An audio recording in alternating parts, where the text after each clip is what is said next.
Unfortunately, that dream was cut short after 16 years. And as we speak today, the party that once prided itself as the biggest in Africa is facing crises here and there with factions here and there. On one part is Wike faction. Wike is the Honorable Minister of the FCC. And on the other side is the Governor of Oyo State, Mr. Engineer Sheyi Makinde, Aminu Turaki, SAN, and the Governor of Bauchi State, Bala Mohammed. If this struggle for power and crisis should continue with the PDP, then what is going to happen to the party during the 2027 general elections is the big question that we intend to answer on the program this morning. We have in the studio with us Mr. Adewale Adeoye, is a public affairs analyst and our senior colleague in the industry. It's a pleasure to have you. Thank you very much. All right. There's no doubt about it. The political class are already gearing up for the 2027 general elections. We have seen the INEC timetable, and all political parties are trying to put their house in order.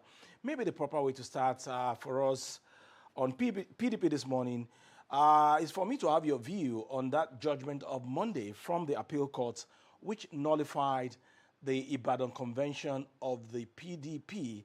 And that, for me, was a big blow to the Makinde faction, rather.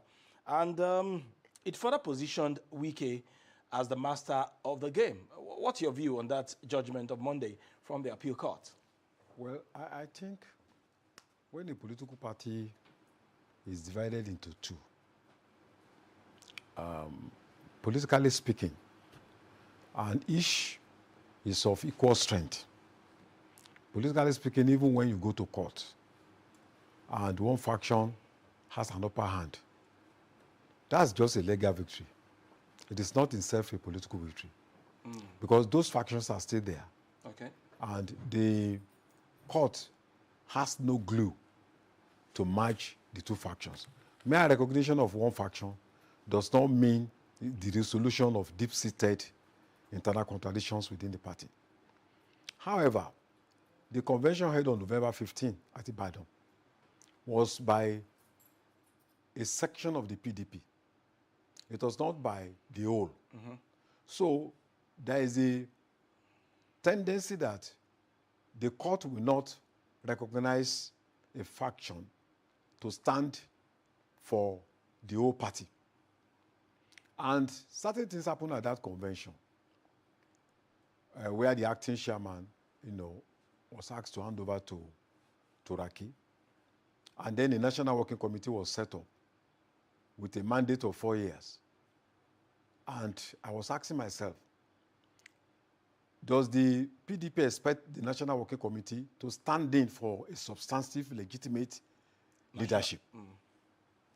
Then, on December 8th, the Wike faction also organized its own, convention and came up with a new leadership, with Anyanwu as secretary, and then Abdulrahman as the chairman, and gave a 60-day, mandate, which to me, that means that after 60 days, we still want to look at possibility of bringing people together and all that.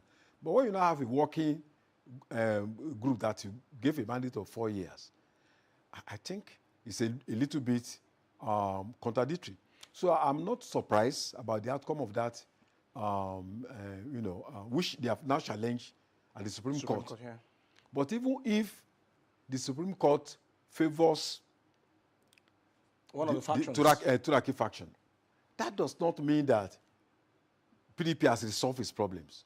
There are fundamental problems now that has compelled many members of PDP in the National Assembly to keep on decamping.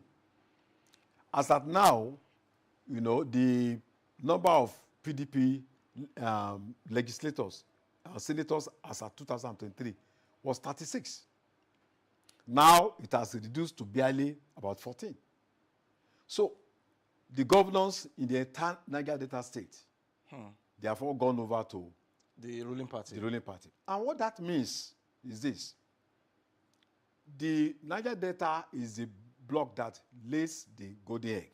When it comes to presidential election, you cannot deny the fact that there's need for funding. So who is going to fund The PDP. The PDP. Because the oil producing companies, states usually have a lot of money. And they're now in APC. Yes. Then the most, in terms of numerical strength, in terms of voting and all that, it is Lagos and Kano. The Lagos State leadership is now APC. Kano State, APC. Now followed by Katsina, APC. Then you are talking of Rivers, which is where the PDP is supposed to derive the bulk of its votes in the Niger Delta. Rivers State is now with APC, technically speaking. So then Abuja, which is the Federal Capital Territory, the last election that took place is an indication that the PDP has no stronghold. Then when you talk about the most inspiring national figures, the former president of the country, Chief Obasanjo, Atiku, the other president of the country under the plan of PDP, Goodluck Jonathan, they are no longer in the party. Atiku has moved to ADC. President Obasanjo has detached himself. In fact, at the time he tore his card. So there are major problems, within the ruling party. And it's a shame that a party that had the opportunity to rule Nigeria for 16 good years could not manage, its own affairs. And if anybody still feels that PDP will bounce back, I think, it's going to be very difficult. Because once there is a major division in the party, INEC will be in a dilemma of on which faction to recognize.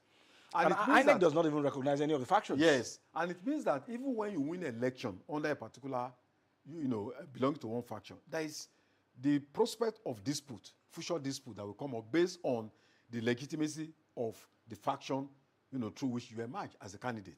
And I think this has compelled so many of them to be moving from PDP to the ruling party. If you look at what is happening in Osun State, the governor has left, and just yesterday, the PDP lawmaker moved again to a court party. So I think the PDP is in a very difficult situation. And of course, it's not a good thing for democracy.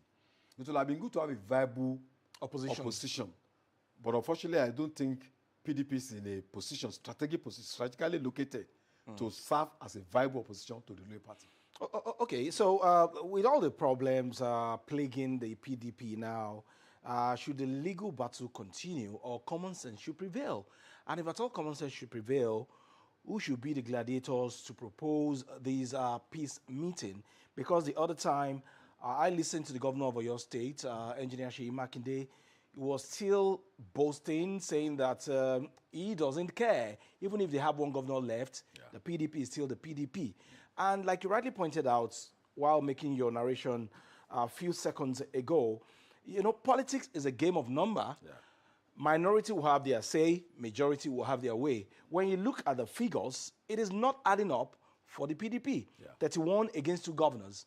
And there are possibilities that at the end of the year, or even before the 2027 general elections, maybe one of the two might also have a change of mind and come into the fold of the ruling party. So, should the legal battle continue or common sense should prevail? And if at all common sense should prevail, how should they go about it? Well, I think that it would have been good for the two parties, the two factions, to put the interest of the party first before personal interest. Unfortunately, we are not seeing that happen. If you put the interest of the party, you are not thinking of yourself. That you want this party to survive, you want the ideology to survive the test of time. The normal thing will have been to put aside your personal interest and then see how we are going to build the party. It means that both sides need to look for fresh candidates that are not, that are neutral. That are not major actors, in both factions. Unfortunately, our political leaders, the future of the party is not their business. As far as they are concerned, the party is just, a channel to push their often parochial interest. Compared with what we have in other parts of the world. You see political parties, look at the Labour Party in UK. Since 1900, the party, of course, it has its own problems and all that, but it has remained the Labour Party. The Conservative Party, since 1834, has always been there. The Republican Party in the US, since 1800, has been there. The Democratic Party, since about 1820s, has always been there. So those parties are institutions on their own. Institutions, because there are ideologies, there are, what the party stands for. So it's not about individuals. There are parties built on the foundation of ideology, on ideas, on principles that have lasted for centuries. And that if you stand for these principles, then you are recognized as a leader. But unfortunately, in our own system, and those parties are funded by the people themselves. But here, parties are just established because somebody is looking for a particular position. So he just wants a platform to use. Once he gets that position, he forgets about if he doesn't get that position he wants, that platform can go to hell. Then he moves on to another political party. So it's not actually helping the development of political parties in Nigeria. And that's why you see that since party formations in the 1950s in Nigeria, there's no party that has sustained the test of time. The one that is the oldest, now which the PRP, People's Redemption Party, that emanated from NEPO, it's not here now there. It's a party that is left-leaning. But today, all Dick and Harry move into PRP just because they want to contest election. So it's a minus for the future of party building in Nigeria. And I think our leaders are not learning. They are not. It's going to affect the quality of leadership, of leadership, the quality of democracy that we are going to deliver. Because it means that you do have an ideology, you do have principles. There are some parties that they stand for free education, integrated rural development. In those days, when you are talking about Action Group, UPN, this is what this party stands for. Free education, free health, this and those ideas, until the military came to dismantle everything, stood stood the test of time. So the PDP is in a dire situation, and there are no prospects that the party will be able to resolve its problem before the next election. Okay, can you take to the statement of the FCT minister as well as the factional chairman of the Makinde side, Aminu Turaki? I saw them on TV the other day saying that they are open to reconciliation. And Wike is saying that even if at all there will be reconciliation, it has to be on certain conditions. Do you think it is possible for them to actually reconcile genuinely and, of course, put the party together to challenge the APC in 2027? You see, the slogan of reconciliation is a ritual statement. They have said it over and over again. But in terms of, politicians say what, a lot of politicians say what they do and what they will not do, and they do what they will not say. So it's not about what you say, but what practical actions, what are your deeds, what are the things that you are doing to show whether you are genuinely committed to peace. We should also not forget the root cause of this problem. One of the major problems is about power shift. In 2015, some people in the PDP said, look, after 8 years of President Buhari, it is time for power to go to the south. But some people say, no, we don't care about what happens. They wanted a northerner to rule for 8 years and another northerner to rule for another 8 years. And people like Wike said no. Not just even northerners of the same ethnic group, Atiku. Would it have been rational for Obasanjo, while living in 2027, to hand over to Chief Bode George? Would it have made sense? So people said, no, we have to allow power to shift. But people like Atiku said, no, it doesn't matter. It's not in the Constitution. It's not, we should not care about it. And I think that was what informed people like Wike moving from PDP to say, look, we are not going to be part of what you are doing. 5 governors at that time, even with the governor of Oyo State, Sheyi Makinde and all of them, they left. So that was a major problem that caused that. And of course, that problem is here to be resolved now. Some of them are still insisting that, look, that power, even after 4 years of Southerner, must still go back to the north. And I think that's a major problem. If you are not ready to resolve it, the party cannot move forward. So, there are some fundamental challenges that the party is not ready to resolve. Address, yeah. And the other thing is that there are the founders of that party who have made tremendous contribution to that party. If you don't reconcile with them, if you don't bring them together, if you don't bring them to that party, if you feel you are too arrogant that, they are not important, then that means the party lacks a council of elders. And I think we should always think of tapping from the reservoir of knowledge of the founding fathers of a particular organization so that we can learn and, learn from their ideas. As we speak now, the PDP has no national leadership that we can talk about elderly people that can, give ideas, that people will listen to them, that can even invite them to their home. And then but Chief Olabode George is still in the party. Well, if you look at the utterances of Chief Olabode George, you know that he belongs to a faction of the party. So such a person has already taken a stand, and coming out to pose as a national leader will be very difficult.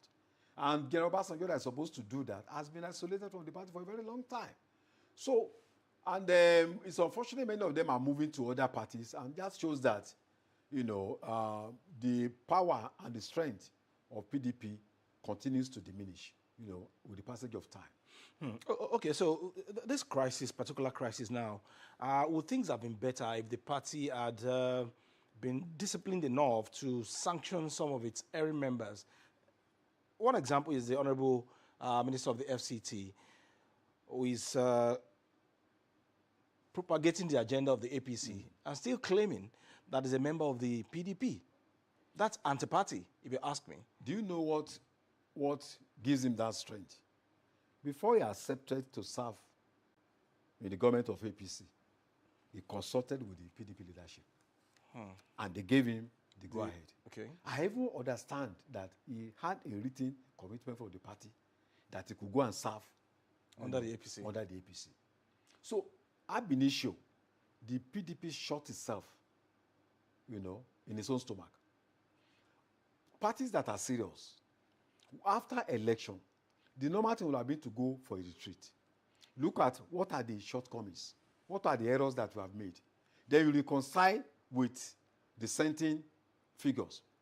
Neither Labour Party, neither PDP had any convention or retreat after the 2023 elections. Have you ever seen Labour Party having a convention where they're even talking about national issues? Maybe they go to a particular place like maybe Cross River or wherever, bringing all the parties together and talking about the challenges and how to move forward. PDP has never done that, even after the election.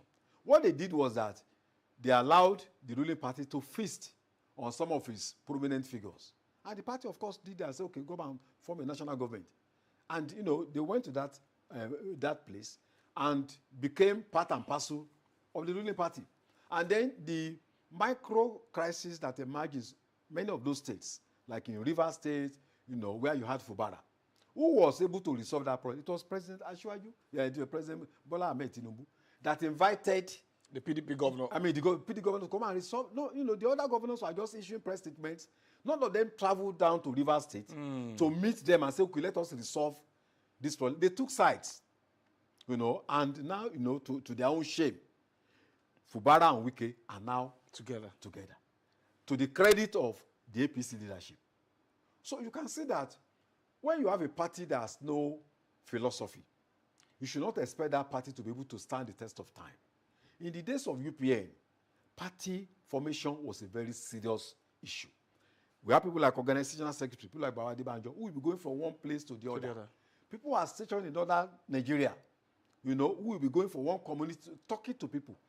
The UPN at that time had an action group, had what they used to call summer school at Ibadan, where people will come for leadership training. We spend about 6 weeks. They will teach you about party organization, party structure, managing conflict, managing dispute, how to build organization. These parties are not interested in that. So that is why the only thing that drives our political parties, elections. And parties should not be about election alone. It's about building an institution that can stand, that can deal, the wild wind of the dynamics of local and international politics. Okay. So, all right, the reins of election will be falling very soon, and the umbrella of the PDP is already torn, it's scattered, it's tattered, and there is every possibility that the PDP will be beaten blue-black by the rain. That is even if the party is recognized to be on the ballot Yeah. by the Independent National Electoral Commission. So what does the party stand to lose if this crisis are not resolved? The party will be put to shame. And history will record that party as one of the worst political organizations in Nigerian political history that had the fortune of producing 2 presidents to rule Nigeria. And even ruled the country for 16 years unbroken, and controlled most of the states, but effectually had the misfortune of having characters that could not manage the affairs of the party. And I think, history will be so unkind to the PDP. Because after this coming election, I don't see why people will see any justification to see the men in the PDP. So I see the party, including Sheyi Makinde. I can from even the information, filtering, I don't know how far it's true. Some of his supporters, or possibly himself, will have even left the PDP. If there is, a comfortable cushion for him to land. Because we should ask ourselves, what is the purpose of his meeting? Going to Abuja to meet the president. The Osun State governor, of course, wanted to cross to the APC. But because his second term was told that, would not be automatic. So that was why he had to go to Accord Party. I believe that if the governor of Oyo State has that opportunity to move over, he would have left. And I think what is happening in PDP will affect the fortunes of PDP, not only in Oyo State, but also in Osun State. Because it's going to be more difficult for a new party, Accord Party. Because what happened was that he left, moved to Accord Party. But some of the lawmakers left with him. They left with him. But they still had a primary. And look at the person that primary produced. Look at the kind of person PDP produced as the candidate of the party. Candidate of the party. So the PDP is in a shambles. And the leaders of the party are not ready. They are not committed to peace, because personal interest to them is more important than the future of the party. Okay, it is the PDP today.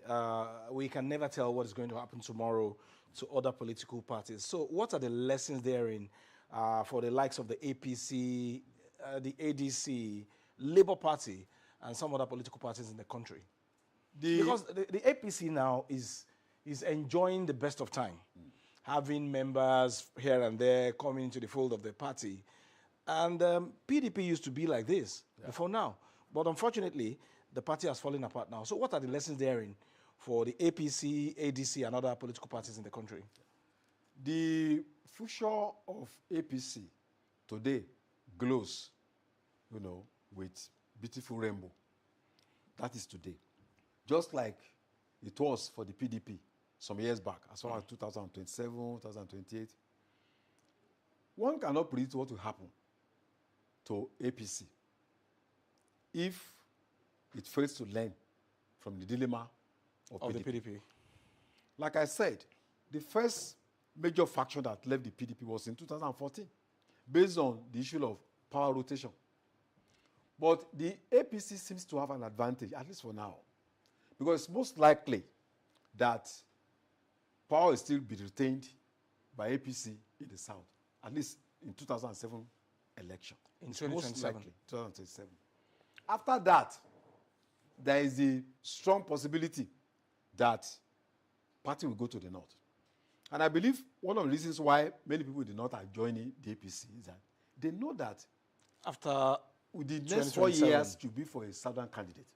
And they are joining most of their governors because they feel that going to that ruling party will open new frontiers for them and possibilities to emerge as a potential presidential candidate in 2030. So it's a calculated effort. So we are hoping, we are seeing a possibility that APC may be able to maintain its cohesion, at least between now and 2030. But power going to the North does not automatically mean that there will be no internal crisis, because there will be people will still scramble for it. For power, yeah. So some of them who may not get the presidential candidate in 2030, if the party does not manage its internal dispute very well, there is a possibility that they might also leave the party, since elections are driven by personal interest. But I think there is something we cannot take away from the ruling party. The ability to manage internal crisis without actually resorting to verbal violence or resorting to intimidation, to threats. I think the APC under the president, Asiwaju, has been able to manage, the party through reconciliation, through dialogue, through negotiation. Because I was surprised he was able to manage the crisis in Rivers. I mean, that was a very exceptional example. I was shocked the way he was able to get people like the Bayelsa State Governor to APC. These are not northern governors that we cannot say they are struggling to get power. To get power in the next dispensation. The Delta State Governor, Akwa Ibom, and even some governors in the southeast. So it shows the mastery of, of the game of politics. That knowing where the interests of, certain individuals lie and how you are able to engage them constructively to ensure that you are able to draw them out of a very difficult terrain that they occupy to bring them to your side. And I think that is the essence of politics. Because in the past, under the PDP, it used to be either you are with us or we impeach you. Either you are with us. In fact, the president, the former, he said, election is do or die. Yeah. It's either you support us or we boot you out. But we have not seen that happen. We have seen the power of negotiation. We have seen the power of trading. We have seen the power of diplomacy. Dialogue. And I think it shows that, if you are, a very good politician, you can talk your fiercest enemy onto your side. By mere, debating, because everyone has his own interest. Yeah. So it's how you are able to negotiate, through the difficult terrain that shows how your level of statesmanship, and I think I really commend him for that. Okay. So it's quite remarkable. Okay, so your message for the ADC? For the ADC, the lessons they need to take away from the PDP, because it appears, they are everywhere now saying that they are the major force that will challenge the APC in 2027. Yeah.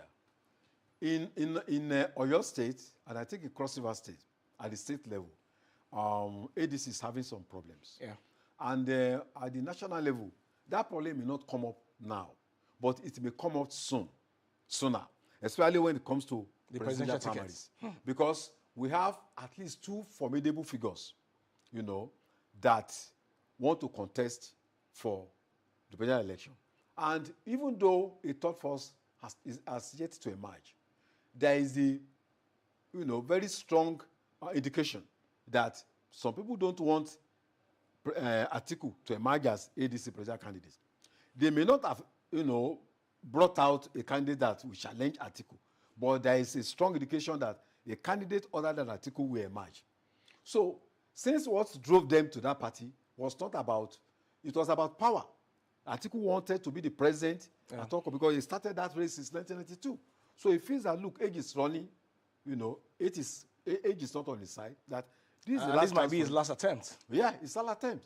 And supporters of Obi are saying that it's either the presidential candidate or nothing. So when people are driven by that, hegemonic ambition, irreversible aspiration, then on the day of the presidential election, and somebody is not taking to, it's not ready, everybody wants to take nobody is ready to take the back seat. Everybody wants to be the pilot of the plane. Then the plane is going to, there's going to be rumbling in the plane. So I foresee a crisis in the ADC, driven by who will be the flag bearer of the party. Okay, while we are waiting the judgment of the Supreme Court on the factional crisis rocking the PDP, I mentioned Chief Olabode the other time, and a particular name just came to my mind now. Prince Olagunsoye Oyinlola is also in the PDP. People like that, is there anything they can still do to talk sense into the new generation of the party? You see, in reality, with all due respect to Chief Bode George, with all due respect to Prince Olagunsoye Oyinlola, a very amicable person, these are spent forces. They are spent forces. They were former, in fact, Shibode George was, I think, Ondo State governor in the days of when Buhari was when he was a military naval head of officer, yeah. Olagunsoye Oyinlola was a military governor at a point. Yeah. These are spent forces. These are people that never had any consistent, unbreakable relationship with the civil populace. They were brought up by certain interests to be pushed. It was President Obasanjo that produced Olagunsoye Oyinlola. Yes. So these are not people that are, that are vast, in the terrain of politics. They were just brought up as, as candidates to be, just to contest for election. So in terms of their ability to, their charm, to galvanize political support, it's not there. It's not there. Can Chief Bode George contest in Lagos and win election? Why, even if you contest for local government chairman in Saleko, can Chief Bode George win? Why is his constituency? Why is his structure? The same thing with, Prince Olagunsoye Oyinlola. They don't have structure. But he was a civilian governor of Osun State. And he was booted out. On the day he was booted out, I saw him on television saying that ordinary civilian, Aregbesola, booted him out.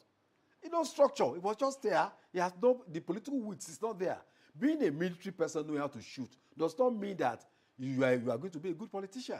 Even President Obasanjo was brought in there by certain interests in the north. It was not based on his charisma, on his networking across the country.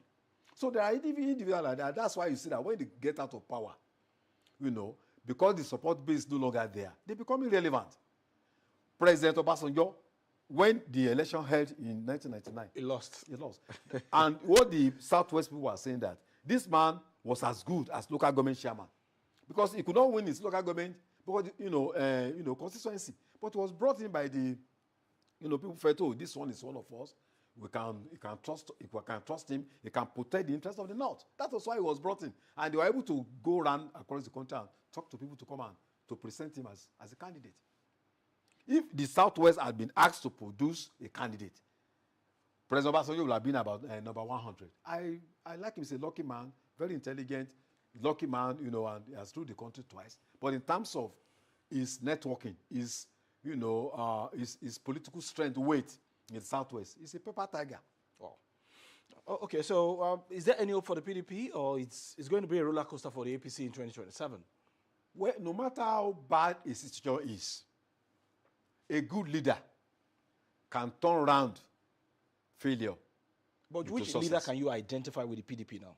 Is it Seyi Makinde or Bala Mohammed? That is the dilemma I have. If Atiku is there, I can tell you that Atiku, from the days of People's Democratic Movement, PDM, Atiku can use his network to bring the party together. And Saraki is still there as well. Yeah, Saraki of today is not the same with when he was the Senate president. Bukola Saraki is not the same with Chief Shola Saraki. His late dad. Yes, he rode on the wings of his father to become the governor of Kwara State. He rose, within the shadows of his father, who has been in power politics since 1967. So it was that name that brought him to power. And that old man is no longer there, he's gone. So the dynasty fell down through the Otoge regime, in Kwara State. And I think that ended his fortune. But one cannot rule out a gifted, either old or young person, that is selfless, that is not driven by personal interest, that we go around meeting them from one house to the other, talking to them that let us, but time is not on their side. Okay, that's a good way to end the conversation this morning on 2027 general elections and the crisis rocking the People's Democratic Party. That party once pride itself as the biggest in Africa and, of course, boasted then that it was going to govern Nigeria for 60 years. Unfortunately, things are really falling apart for the PDP, and we really do not know if indeed PDP is going to have a presidential candidate in the 2027 general elections. We'll see what will happen with the Supreme Court judgment. Of course, that case has been taken there by the Makinde faction for the Supreme Court to give its own interpretation to the appeal court judgment of Monday. We are waiting to see what the Supreme Court will say as regards the crisis rocking the People's Democratic Party. We thank you very much, Mr. Adewale Adeoye, journalist and a public affairs analyst, for your time on the program this morning. Thank you very much. All right, we'll go on a very short break at this moment on the conversation. When we come back, it will be time for Adebimpe to take you through our Lagos conversation on the program. Stay with us. The views expressed on this program do not represent that of the producer, management of Lagos Television, or the Lagos State Government. They remain the perspectives of those expressing them. Thank you for staying with Lagos Television.